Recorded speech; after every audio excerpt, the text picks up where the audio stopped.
Surprise! This is a Baby Big Mouth Storytime production. Part of the Baby Big Mouth Podcast Network. Are you still awake? Goodness gracious. What's that? You want a story? I don't know if I can make it through a whole story tonight. I'm pooped. Okay, let's give it a try. I'll go get the book.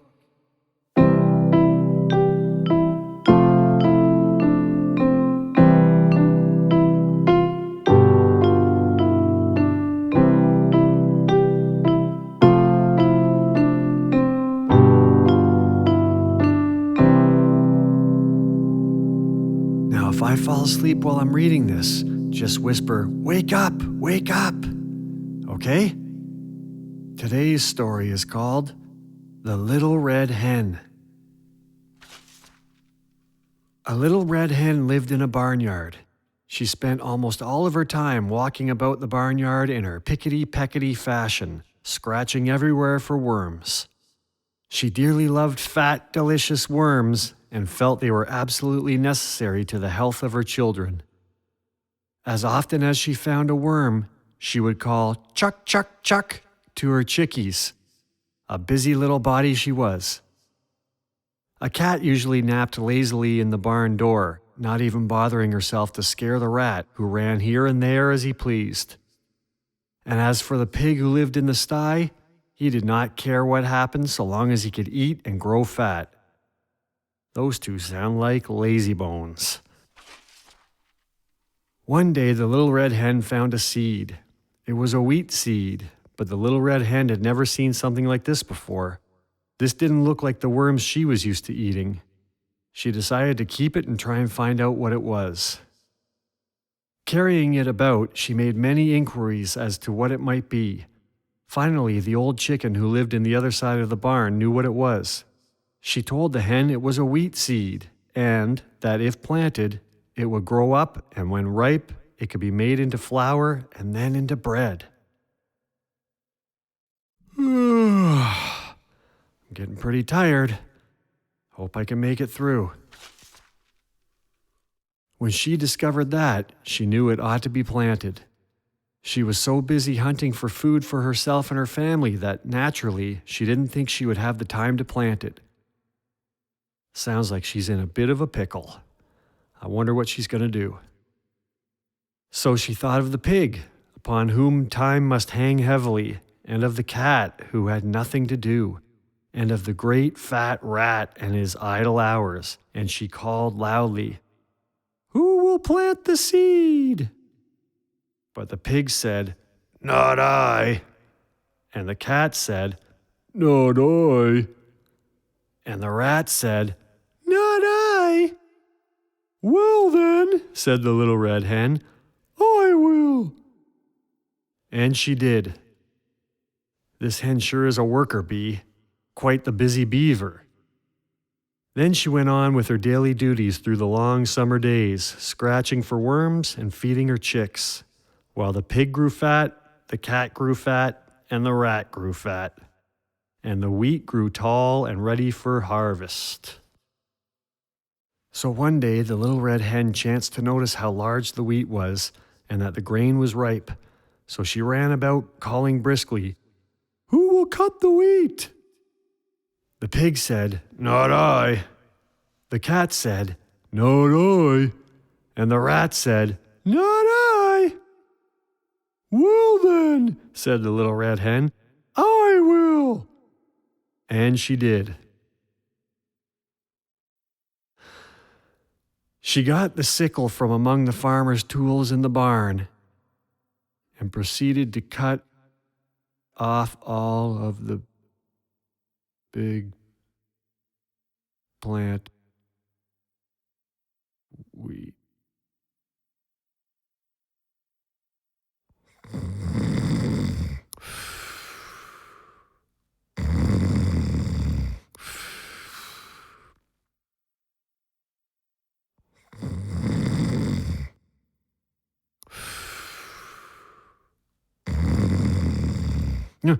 What? Oh. I must have fallen asleep. Thanks for waking me up. All right, let's see if we can finish this story. Okay, where were we? She got the sickle from the farmer, the barn. She's going to cut the wheat. Okay, yeah, here we go. On the ground lay the nicely cut wheat, ready to be gathered and threshed. But the newest and yellowest and downiest of Mrs. Hen's chicks sat up and said, "Beep, beep, beep," in their most vigorous fashion, proclaiming to the world at large, but most particularly to their mother, that she was hungry. Poor Little Red Hen! She felt quite bewildered and hardly knew where to turn. Her attention was sorely divided between her duty to her children and her duty to the wheat, for which she felt responsible. So again, in a very hopeful tone, she called out, "Who will thresh the wheat?" But the pig with a grunt said, "Not I." And the cat with a meow said, "Meow, not I." And the rat with a squeak said, "Squeak, squeak, not I." So the Little Red Hen, looking, it must be admitted, rather discouraged, said, "Well, I will then." And she did. Nothing stops this hen. I think she might be Superwoman or something. Of course, she had to feed her babies first, though, and when she had gotten them all to sleep for their afternoon nap, she went out and threshed the wheat. Then she called out, "Who will carry the wheat to the mill to be ground?" I'm sure you can guess what the answer was from these lazy bones. Turning their backs with snippy glee, that pig said, "Not I."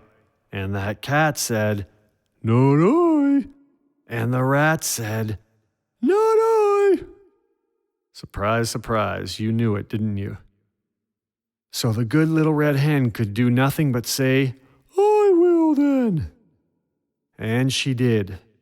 Carrying the sack of wheat, she trudged off to the distant mill. There she ordered the wheat ground into a beautiful white flour. When the miller brought her the flour, she walked slowly back, all the way to her own barnyard, in her own pickety-peckety fashion. She even managed, in spite of her load, to catch a nice juicy worm now and then, and had one left for the babies when she reached them. Those cunning little fluff balls were so glad to see their mother. For the first time, they really appreciated her.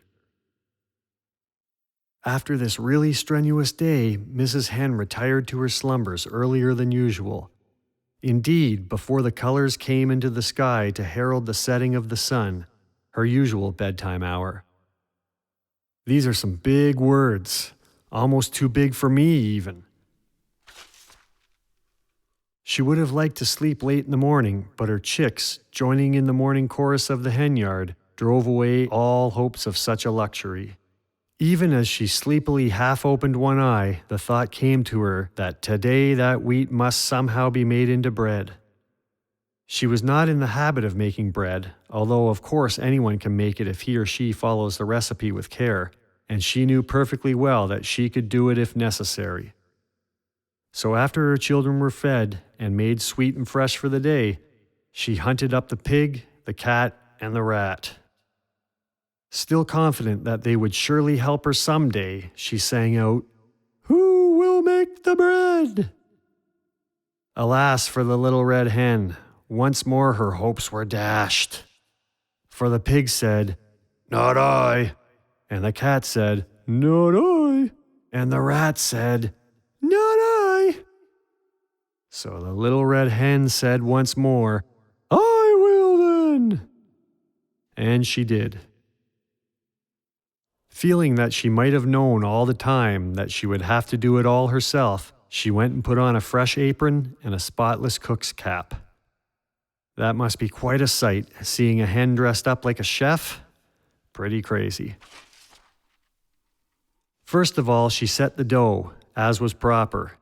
When it was time, she brought out the molding board and the baking tins, molded the bread, divided it into loaves, and put them in the oven to bake. All the while, the cat sat lazily by, giggling and chuckling.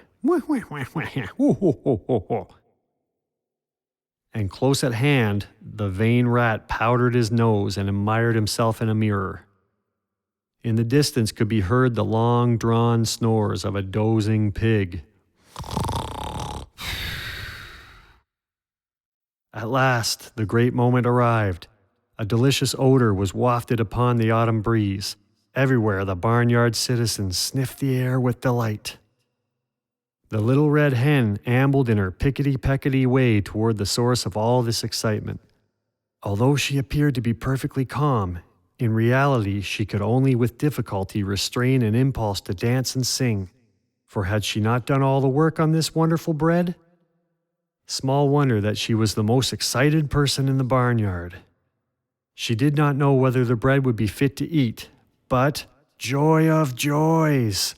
When the lovely brown loaves came out of the oven, they were done to perfection. Then, probably because she had acquired the habit, the little red hen called, "Who will eat the bread?" All the animals in the barnyard were watching hungrily and smacking their lips in anticipation. And the pig said, "I will." And the cat said, "I will." And the rat said, "I will." But the little red hen said, "No, you won't. I will." And she did. Good for her. The moral of the story is, a friend in need is a friend indeed. And don't be an old lazybones. Help your friends out when they ask, and maybe they'll help you out when you need it in the future. Now, why don't you help yourself out and get some sleep?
This has been a Baby Big Mouth production, part of the Baby Big Mouth Podcast Network.